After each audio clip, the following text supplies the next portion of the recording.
भाइयों और बहनों, चारों तरफ बारिश है, पर यह वरदान की नहीं, विनाश की बारिश है। आसमान बरस नहीं रहा, रो रहा है। देश के कई राज्यों में भीषण बाढ़ है। कहीं भूस्खलन, कहीं धरती का सीना फट गया।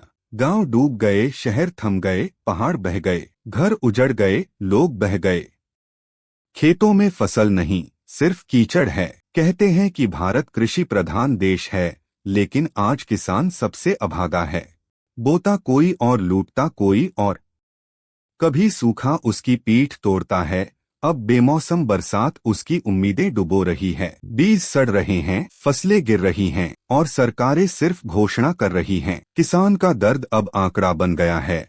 फसलों की बर्बादी का असर सिर्फ खेत तक नहीं रहता। वही गेहूं, वही चावल, वही सब्जी जब मंडी तक नहीं पहुंचती, तो शहर के लोग महंगाई का रोना रोते हैं। लेकिन क्या किसी ने सोचा, यह महंगाई सिर्फ पैसों की नहीं, यह हमारी मूर्खता की कीमत है। जब पेट खाली रह जाएगा, तो नोट नहीं खाए जा सकेंगे। भुखमरी बढ़ेगी, बेरोजगारी बढ़ेगी, गरीबी और गहराएगी। और फिर हम कहेंगे प्रकृति रुष्ट हो गई। अरे भाई, प्रकृति नाराज नहीं हुई, उसे तो हमने खुद नाराज किया है। हमने उसका घर तोड़ा, उसकी सांसें छीनी। हमने जंगलों को कागज पर और पेड़ों को लकड़ी पर बेच डाला। हमने पहाड़ों को खनन का गोदाम बना दिया, और जब पहाड़ टूटे तो बोले भूस्खलन। अब जरा सोचो, हर साल पेड़ों की कटाई के आंकड़े करोड़ों में हैं, और पेड़ लगाने के नाम पर नाटक लाखों में। उद्योगों के लिए हजारों हेक्टेयर जंगल साफ कर दिए जाते हैं, और लोग फेसबुक पर सेव अर्थ लिखकर निश्चिंत हो जाते हैं।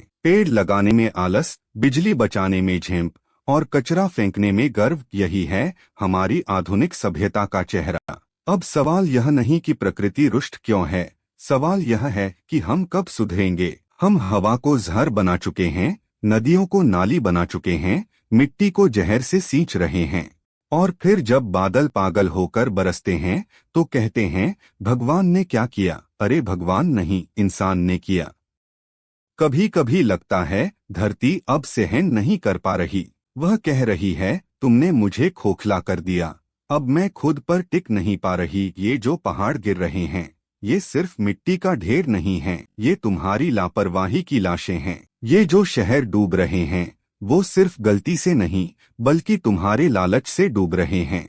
भाइयों और बहनों, मैं कोई भविष्यवक्ता नहीं, पर चेतावनी जरूर देता हूँ। अगर अब नहीं जागे, तो आने वाली पीढ़ियां केवल इतिहास पढ़ेंगी कि कभी एक सुंदर धरती हुआ करती थी। आज भी मौका है। यह वक्त शिकायत का नहीं, सुधार का है। पेड़ लगाना पूजा से बड़ा पुण्य है। नदी को साफ रखना दान से बड़ा धर्म है। बिजली बचाना साधना है, और प्रदूषण रोकना प्रार्थना। यह प्रकृति हमें पालती है, और अब उसी को बचाने की बारी हमारी है। दोष प्रकृति या ईश्वर का नहीं, दोष हमारा है, हमारी सोच, हमारी लापरवाही और हमारे लालच का। भगवान ने तो संतुलित संसार दिया था, असंतुलन हमने पैदा किया। और जब संतुलन बिगड़ता है, तब प्रकृति सजा देती है। बेमौसम बारिश, बाढ़, भूस्खलन, महामारी के रूप में। जागो, वरना सब कुछ बह जाएगा। खेत, घर, उम्मीदें और भविष्य भी। अभी भी देर नहीं हुई है। हर इंसान अगर अपनी जिम्मेदारी समझ ले, तो यह धरती फिर से मुस्कुरा सकती है।